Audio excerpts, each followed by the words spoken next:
豬媽媽同埋佢嗰個仔女。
Hello，大家好啊！歡迎收聽收睇《守護者》係啦。咁今日咧我未介紹自己，我成日都唔記得介紹自己啊。咁我係你哋嘅主持 Jacqueline 啊。我亦都係主持之一，我叫阿 Con。係啦，咁喺我哋身邊嘅咧，亦都係我哋一位好朋友啊。咁其實嚟講咧，佢就係 Ronnie 啦。Ronnie 你好。喂，Hello，大家好。Ronnie 係 come from 咧邊度嘅咧？即係香港野豬關注組嘅喎。香港野豬關注組係做啲咩㗎？係咯，咁一陣間我哋可以同 Ronnie 傾下偈。好。咁其實咧話時話，頭先我哋睇到條片咧，咁我都知道應該喺香港大圍嗰頭影嘅，係香港豬嚟嘅。其實係我親手拍嘅咁啊。係犀利。唔犀利嘅，其實即係因為佢哋出沒呢個市區或者森林裏邊都好平常嘅。咁啊，我撞到佢咁啊見到佢嘅時候咧，見到個媽媽啦，同埋佢個仔女咧就喺度玩緊啊！你會見咁樣就叫玩嘅。係啦，即係唔同我哋人啊、貓啊，可能貓啊同狗啊都係互咬啦，咁啊佢哋係互相頂撞，你會見到佢哋。頂撞大家。頂撞。係啊，真係頂撞。係啦，咁但係其實嚟講咧，就嗱，我知道咧，香港人對野豬其實都唔係好熟悉啊。咁但係其實你覺得即係點解會被人忽略嘅咧？咁佢哋俾人忽略咧，就因為好多時候即係基於一啲嘅誤解啦。咁好多時候就係啲報章啊、嗰啲主流嘅傳媒啦，即係去妖魔化咗佢哋，就認為佢哋係一啲嘅具攻擊性嘅動物啦，兇神惡煞㗎，即係夜晚熄晒燈啊，會有2隻獠牙突咗出嚟啊，即係隻眼又發光嗰啲咁啊，咁啊，即係啲小朋友啊，或者可能嘅家長嘅形象都對佢哋咧都會比較負面嘅。咁但係你會見到啱啱嗰段片啦，即係可能即係已經係完全另外一個古仔嚟㗎啦，係嘛？你近唔近距離拍㗎？好近距離㗎，大約4-5米嘅範圍啦。咁甚至即係有時候我即係佢走到過嚟1米啊，或者可能甚至觸手可及嘅嘅距離啦。其實佢哋都係好溫順，我可以話俾大家聽。即係只不過即係有時候我哋人做錯咗啲嘢，令到佢誤會咧，就即係佢有啲防衞係咯，唔係話特登發惡咯，只不過係防衞自己，保護翻自己嘅仔女咯。呢個正常俾人摸㗎，好似狗咁樣。係咁當然我哋唔主張即係啲人就去摸一啲嘅野生動物啦。但係佢哋溫順到嘅一個程度，其實只要即係有時啲人同佢熟悉嘅話啦，或者可能餵慣食物俾佢嘅話咧，摸佢並唔係一件即係難事嚟嘅，呢個真係。即係其實佢都係屬於親人嘅都。算佢會怕人咯，但係視乎你嗰個同佢嗰個關係同埋個親密程度係點咯。嗱，以我所理解咧，即係香港人點解會忽略即係呢樣嘢？因為佢哋唔識。我成日都覺得係嘅，因為野豬咧係香港野生動物，即係大型野生動物嘅其中一種嚟嘅。但係咧好多野生動物咧都係受法律保障，但係野豬唯獨佢哋冇啦。係咯，就係佢哋冇咯。咁同埋大家都知道，佢哋通常都會出現喺一啲係郊外嘅地方啊、偏啲嘅地方啊咁樣樣。咁同埋嚟講咧，原來咧唔講唔知喎，野豬有20個品種。咁其實咧，香港嘅野豬咧就叫華南豬，華南野豬。有冇唔同顏色㗎？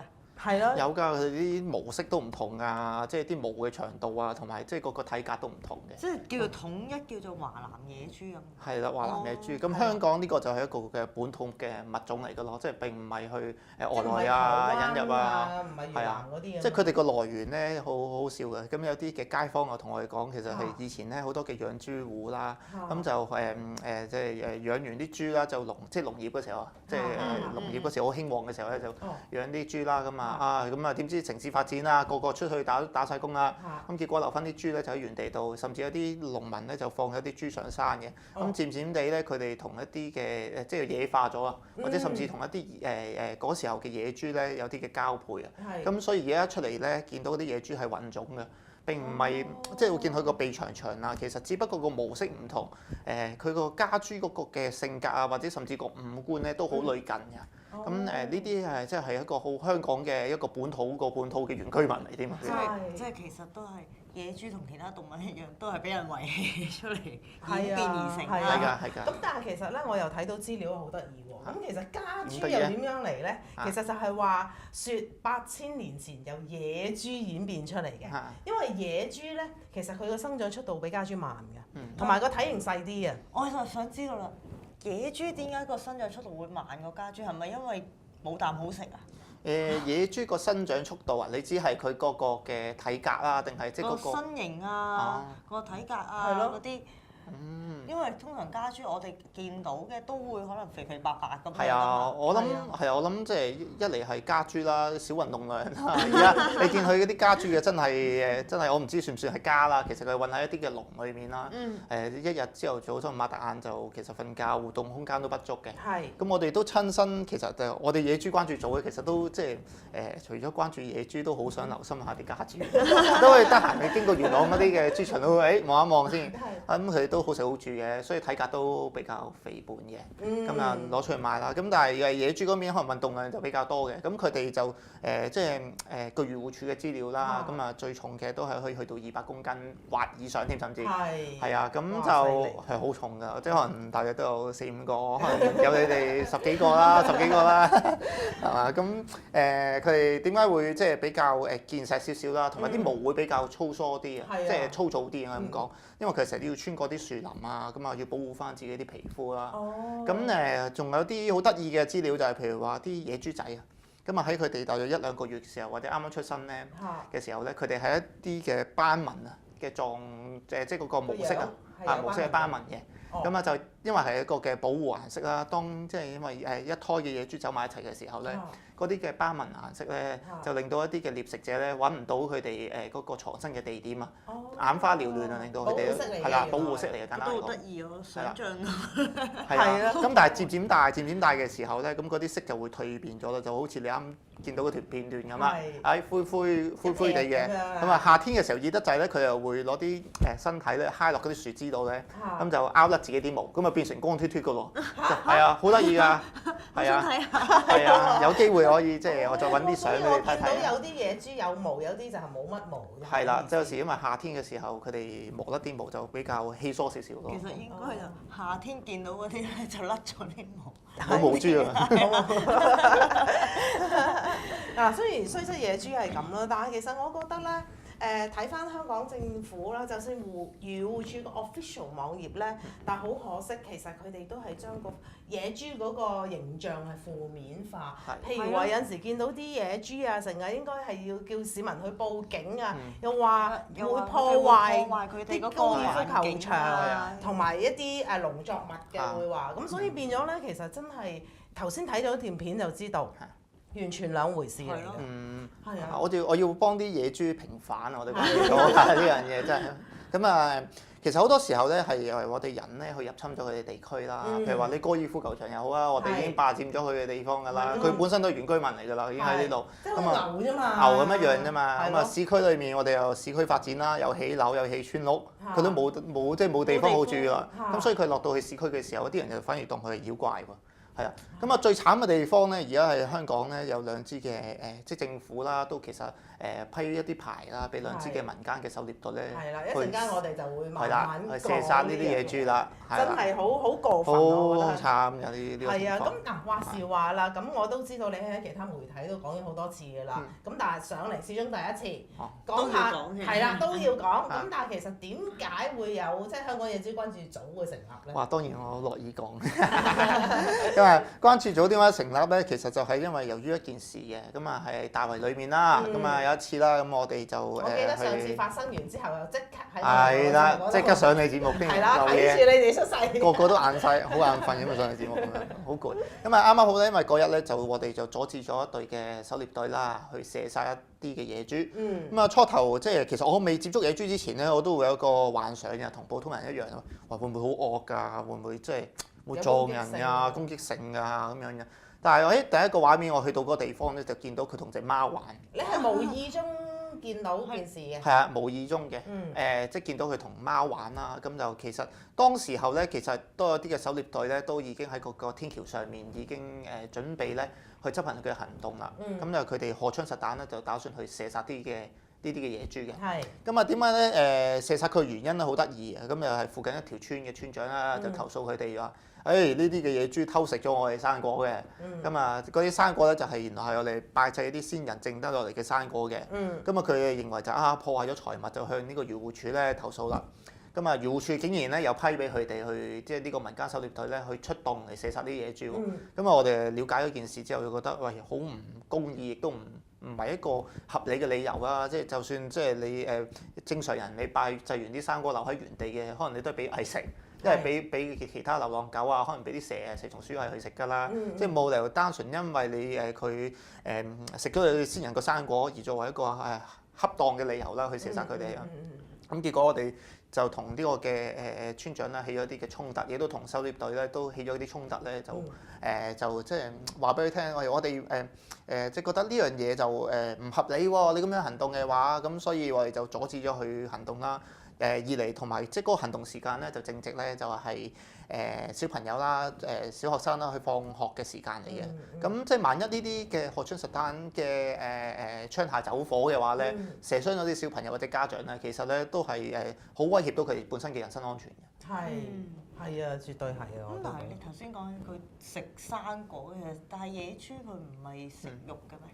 野豬咧其實係一啲雜食性嘅一啲嘅哺乳類動物嚟嘅，係啦，咁就其實佢哋咧譬如話夏天啦、落雨天嘅時候，佢哋會去翻土啦，就揾一啲嘅蚯蚓嚟食嘅，咁亦都會食一啲嘅蔬果啦，咁亦都會當然有啲即係居民啦會即係好唔守規矩啦，咁嘅時候都會餵啲嘅麵包啊，其實佢都會食嘅，咁啊主要其實佢哋都係雜食嘅動物嚟嘅，真係幾雜。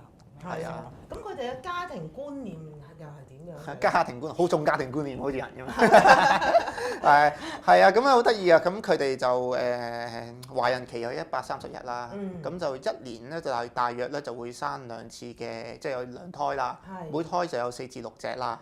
咁啊好得意咁啊！生完之後咧，啲嘅豬 B B 咧就會跟住啲豬媽媽㗎啦。咁啊爸爸都會喺附近嘅啦。咁啊，等啲豬媽媽，唔係啲豬 B B 啦，就長大咗之後啦，學會咗自己去覓食啦，亦都去戒咗奶之後，4個月佢哋之後就戒奶㗎啦。咁就可以自己可以獨立啊，出去蒲啦嘅時候咧，咁啊豬爸爸就會自己一支公就走咗去㗎啦。係啊。自己撩咗先。係啦。即係獨自去偷歡㗎啦。即係公就冇乜家庭觀念㗎。係啦。唔係有家庭觀念到佢細到細嘅時候。係細嘅時候咯，咁佢自己出去就覓食。咁啊媽媽就多數會啲仔女都跟住媽媽，除非啲仔女又再大啦，咁啊佢自己都會去繼續活動㗎啦。咁啊即係可能喺12個月內裏邊啦，大約啦，佢都會跟住媽媽去周圍行啊，去覓食咁樣嘅，係咯。OK，咁都幾得意其實。係啊，我都覺得幾得意啊，其實佢細細隻。係啊，即係原來係有感情㗎。係啊，即係試過有段片咧，有啲途人去呢個嘅鰂魚涌啦，咁啊行山啦。定北角咪叫做咁啊！有段你去上網即係觀眾嘅話，大家都去 search 下。行山嘅時候，見到一個豬媽媽咧，就帶住咗大約4至5隻嘅 B B 咧，就捐過個欄杆嚟，一隻咁樣排隊咁樣捐過去咯。咁啊跳過嗰啲嘅坑渠啊咁樣咯，就好得意啊！呢個畫面咧亦都好溫馨嘅，係啊。係啊，係咯，所以咧，等大家如果佢係見到一啲野豬咧，連群結隊咁樣出場咧。咁所以大家真係都唔使驚，要享受呢次偶遇係咪？係啊，俾你攞咗呢個 point 嚟講都係一個自然環境、自然生態嚟嘅啫嘛，使乜驚啫？係啊，你又唔係見到啲古靈精怪。係嘛？唔係做咗靈異你唔係做靈異後會啊嘛？真係。佢又唔係6隻腳。唔係喎，我周不時去靈探都見到野豬喎。係咩？係咩？成日都會去荒山野嶺靈探㗎嘛。多數見到你都走㗎啦，係嘛？都車上面，即係喺架車度見到佢哋連群結隊咁咯，通常都好少一隻活動。即係其實都係一個群體生活嚟㗎嘛。群體嘅生活嚟㗎，佢哋中意係啊。唔似其他野生動物，可能刺蝟啊咁樣嗰啲咧，佢中意獨行獨斷㗎啲咁樣咯，係啊。咁但係其實嚟講咧，嗱香港都有好多野生動物啫。咁但係點解你咁特別關注野豬嘅？點解咁特別關注咧？其實啱先得咁巧。係因為嗰次嘅偶遇，見到佢同隻貓玩，所以就咦幾好喎。係啊，除此即係除咗呢個，因為呢個經歷之外咧，其實即係喺我即係由細細個到而家，可能包括你哋在內都睇啲報紙都睇到啲野豬永遠係不時都會出沒喺香港裡面㗎。係啊。咁啊試過有單新聞咧，我印象幾深刻嘅。咁就地方就唔記得咗啦。咁啊隻嘅媽媽啦，就餵緊一啲嘅野豬 BB 餵緊奶嘅，瞓喺天橋底裏面。我唔知大家有冇印象。跟住點知咧就有啲口多士嘅人咧就報警咯，就話俾漁護署聽，哇有野豬出沒咯喎。咁啊啲漁護署咁啊出動啦，結果咧就嚇走咗個豬媽媽啦。咁啲豬 BB 自然就跟住個豬媽媽嚟走㗎啦。點知零零舍舍有一隻咧，就走得慢一滯，跌咗落個坑渠下面。係啊，跟住咧，咁結果咧，嗰啲嘅傳媒過晒嚟啊，咁啊影相啦。咁啊漁護署咧，嗰啲嘅官僚制度咧，硬係要捉翻呢隻野豬 BB， 翻到屋翻到嗰個動物中心裏面檢查，檢查完咧先放翻去原地。咁啊，即係呢啲嘅官僚作風咧，好令到即係呢個嘅即係嘅漁護署嘅印象大減啊！因為啲市民好擔心嘅豬 BB 咁樣俾你攞翻去中心嘅時候，即係如果唔跟進嘅話，即係如果冇傳媒影到嘅話，你會唔會將佢人道毀滅啊？或者可能放喺其他地方啊？之餘，其實當場嘅話，應該係咪即時去放翻咧？即係放翻去當場度，俾翻佢即係翻去豬媽媽嘅身邊咧。咁就但係漁護署反而係隔咗大約我諗1至2日到啦，先去受到群眾嘅壓力咧，先放翻隻豬 BB 咧就去翻原地嘅。但係唔知最終佢會唔會揾到佢媽媽咧就唔知啦。咁但係即係呢件事好令到我哋發現，哇！原來野豬原來社區裏邊咧唔單止有貓有狗，我哋往往咧忽略咗呢啲嘅社區豬咁樣嘅出現。有牛。有豬咁樣。係咯，點解唔即係係咯？咁點解會特別去關注佢哋？就當然就係佢哋係唯一種俾人哋用最殘忍嘅方法係荷槍實彈去射殺嘅一種嘅野生動物啊！即係你會見到馬騮啊，都會俾人哋攞去即係有啲研究啦，即係去絕育啦。狗當然都會即係俾漁護署去撲殺啦。但係我諗最直接亦都最殘忍，亦都最冇理由嘅一個嘅行動係用荷槍實彈嚟射殺一啲嘅。根本係唔會威脅到你嘅野生動物，所以其實關注組點解要出嚟咧？就係因為覺得呢件事係太過離譜同埋唔公義啊！咁所以我哋先成立。而且佢係唯一一種野生動物唔受法律保障。係啦，可以啊，係啊，可以用到。點解可以即係咁嘅咧？因為佢哋都係我哋嘅原居民，好似我哋嘅海豚啊、中亞白海豚咁樣啫嘛，都係我哋嘅社區嘅分子嚟啫嘛。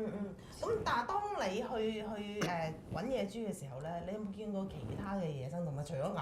哇！有啊，見過呢個嘅果子狸啦，亦都見過松鼠啦。即係因為係咯，始終即係呢啲郊區地方一定會有佢哋嘅存在咯。松鼠我知，果子狸。果子狸嘅真係。係啊，我都係第一次見，我都係。原來香港係有果子狸。係啊。有幾得？邊度地方唔好透露啦。好慘啊！變野味啊，俾人哋。係咯，你知尤其是香港人幾多人中意去食呢啲㗎啦，係啊。咁但係其實咁耐以嚟咧，你哋嗰個野豬關注組做過啲咩去保護佢哋，或者會唔會就舉下牌啊、嗌下口號嗰啲嘢咧？我哋唔會嗌完牌就散㗎啦，翻幾分鐘咯。係啊，舉下牌之後就齋關呢個即係齋關注，攞隻眼關注啊！咁我哋又唔係嘅，咁即係做的而且確，即係唔係話誇張，都係做咗好多嘢，但係多到即係連自己都唔記得咗添有時候。即係我哋嗰個方向就好着重嗰個地區嘅工作啦，即係會去擺下街站啊，直接同啲逢親有野豬出沒嘅地方就會有關注組出現㗎啦。咁即係平時我哋見到啲報道啊，有野豬啊，話擾民啊，所謂擾民啊，即係喺啲嘅傳媒裏面，咁我哋就即時就或者係即係喺1個禮拜內咧就會去到嗰個當區咧就會派傳單啦，即係試過教育嘅傳單啦，即係自己去設計、自己印製嘅咁啊。即係如果譬如話入去啲鄉村嘅話咧，咁我哋會直情入去信箱度啦，亦都同啲市民去即係傾，即係究竟話野豬點樣即係影響到你啊？會唔會有其實即係有咩實質影響？會唔會有啲防範措施可以做到啊？咁啊，亦都係擺街站啦。咁可能我哋7·1啊、嘅遊行啊，2月1日嘅遊行都會去擺街站去呼籲市民要守護啲野豬啦。咁都希望即係我哋最想咧就政府能夠取締呢啲嘅狩獵隊啦，即係研究一啲可能持續㗎或者永續嘅可行嘅一啲嘅對保育野豬啊，或者係對野豬絕育啊、放回嘅計劃一啲投放嘅資金啦，俾佢哋啦，唔好再話抌咁10萬蚊嗰啲行政狩獵費俾呢啲嘅狩獵隊去射殺野豬咯。即係我哋始終係反對用射殺嚟去處理一啲嘅野生動物嘅一啲嘅狀況嘅喺香港裏面，我唔會話係問題咯，因為佢出現喺呢個市區或者呢個森林係一個正常不過即係好正常嘅事情嚟嘅。咁仲有我哋做過啲咩工作啦？咁就前排譬如話3月3號啦，咁我哋都入咗北角嘅一啲嘅學校啦，咁就去做一啲嘅講座啦，即係播翻啱啱可能一啲嘅片段啦。究竟野豬個特性係點樣㗎？通常啲學校會唔會都係歡迎？好歡迎咯！咁其實我都好想帶一隻嘅真實嘅野豬入去同你講，但係無奈唔得啊嘛，得啲貓嘅狗啦，咁啊帶埋去就啲小朋友會比較有興趣咯。咁就即係打開咗個動物嗰個話題，咁佢哋會不斷去聽下啲野豬嗰啲故仔啊咁樣咯。但學校嗰啲你都係去啲小學嗰啲中學咯。係啊，中學中學嗰啲，因為其實而家好多即係中學生咧個思想比較成熟，比較肯接受。係嗰間中學生嗰個思想咧成熟到咧，佢哋自己去成立一個叫做 Animal 嘅 Protection 嘅學會啊。係。跟住自己去上網揾啲即係可能守護者啦，下次揾你哋再去講添。咁就揾啲嘅動保團體去講呢啲嘅保護動物嗰啲嘅議題咯。好好㗎，佢哋安排得唔錯添。係。咁除咗係即係教育方面，其實我諗即係好多組織都認為係好重要呢樣嘢。咁派街站啦，咁但係至於係即係同政府去傾呢啲立法嘅嘢，你哋有冇做過？有啊！我哋之前都即係揾咗一啲嘅議員啦，毛孟靜議員啦，咁都同漁護署度傾翻，究竟會唔會去刪減翻呢啲嘅狩獵費用啦，俾呢啲嘅狩獵隊啦，亦都同時都會同呢個漁護署開個會啦，究竟會唔會有啲長遠嘅即係守護啊或者保護野豬嘅方針咧？咁都我哋其實都定時都同漁護署嘅負責人啦，都即係負責當然係處理呢個野豬啦，野豬嗰個嘅事件嘅一啲嘅有關人士啦，就去溝通嘅。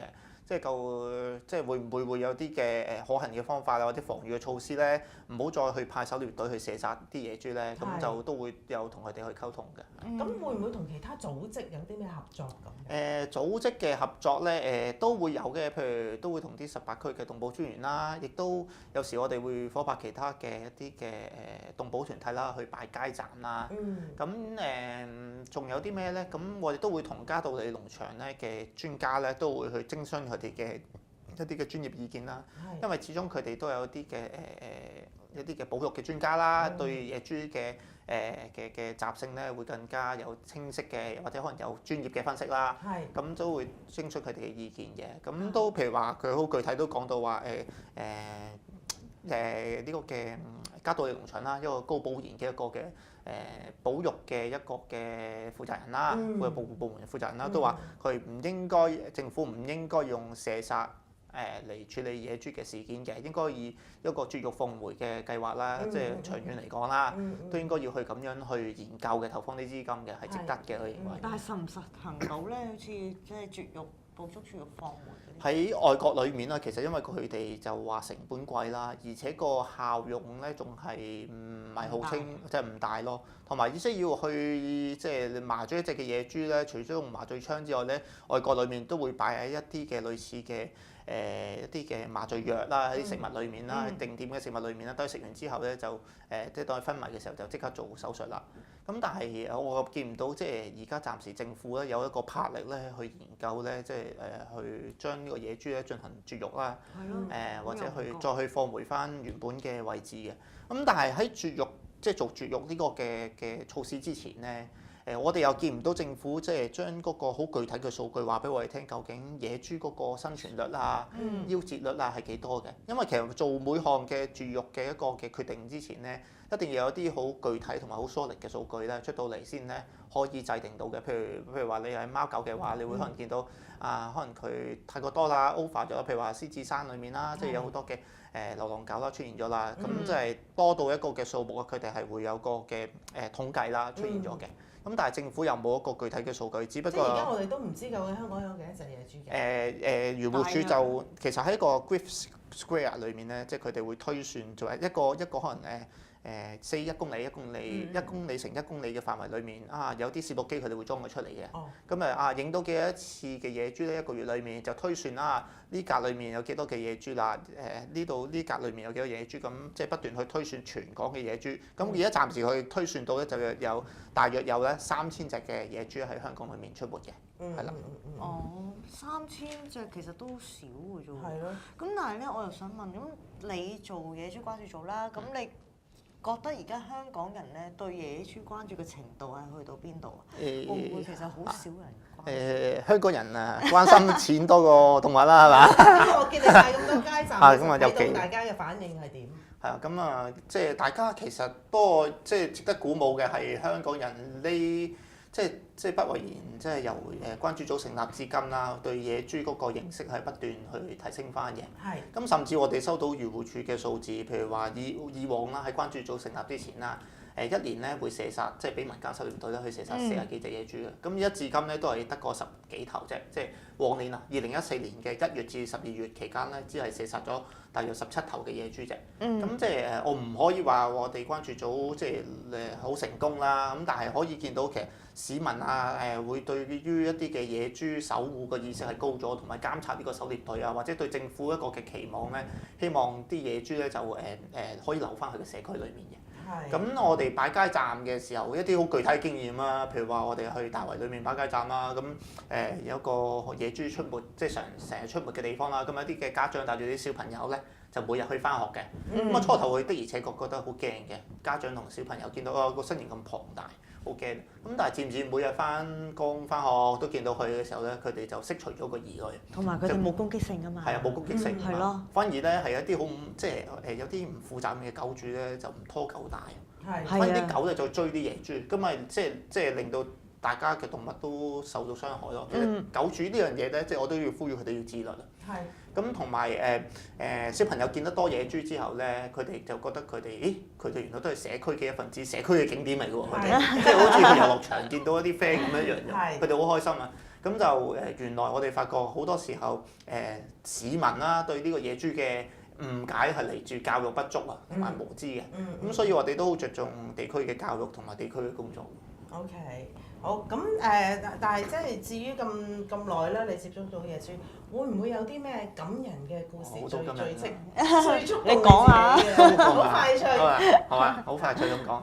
咁我唔知你記唔記得咧？2013年11月左右到啦，有個叔叔叫 Uncle Bill， 係 Uncle Bill 啦，Tommy 仔啦，好鬼威風啊！佢帶阿 Tommy 仔一隻嘅野豬咧，就去呢個嘅西貢嘅市區啦，即係個碼頭度散步啦，好威水啦！咁咧野豬點樣嚟嘅咧？原來就係當阿 Tommy 仔受傷啦，喺個後山裏面啦。咁佢阿 Uncle Bill 好有愛心啦，咁隻腳佢傷咗嘛，Tommy 仔隻腳隻野豬。咁結果就救咗翻屋企裏面治療啦。希望即係等佢隻腳好翻咧，就會放翻上山嘅，真係。但係有一日就帶佢去西貢碼頭度散步，俾人哋投訴佢話：做乜帶隻野豬散步㗎你？跟住就阿 Uncle Bill 好得意嘅，就咁樣打佢。哇！睇下佢啲皮幾厚咁樣啦，即係話俾啲人聽咁樣。咁啲人見到哇，佢打野豬喎咁樣啦，打隻野豬約束喎，咁報警啦。結果鬧大咗件事啦，將阿 Uncle Bill 就攞咗去鋪天蓋地啦，鋪天蓋地連埋愛協嘅人員啦，就去即係警告佢啦，亦都檢控佢啦咁樣啦，初步檢控先啦。帶咗去翻警署啦。呢個 Tommy 仔咧就喺個貨櫃車嘅，即係貨櫃 van 仔嘅後面啦，陰公豬喺後面啦。等呢個嘅標叔叔佢落口供啦。等佢落口供嘅期間咧，佢又特得唔耐煩就衝咗出嚟咯。撞爛咗塊玻璃嗰個嘅後面嗰塊嘅玻璃啦，就衝咗出嚟警署周圍走啦。搞到啲警察咧就好理咁氣啦，又唔知點樣捉好，又唔通攞槍嚟射佢，又冇網，又唔知即係啦點樣捉好。咁結果就 call 咗漁護署過嚟啦。射咗啲嘅麻醉槍嚟射落佢身上裡面，最終就運翻去呢個嘅動物中心裡面嘅。即係去到最尾咧就經過一輪嘅判決當然Uncle Bill就冇罪啦，佢就冇去約束啦。漁護署啦，好得意啊，就歸還咗隻豬俾阿標叔叔啦。咁高標啦，咁啊，你會留意關注組嘅時候都會有段片就高標放翻佢上山啦。咁啊，近嚟得到個好得意嘅消息，咁咧就一陣間講，而家賣個關子先。下回分解啊！咁我哋下次見。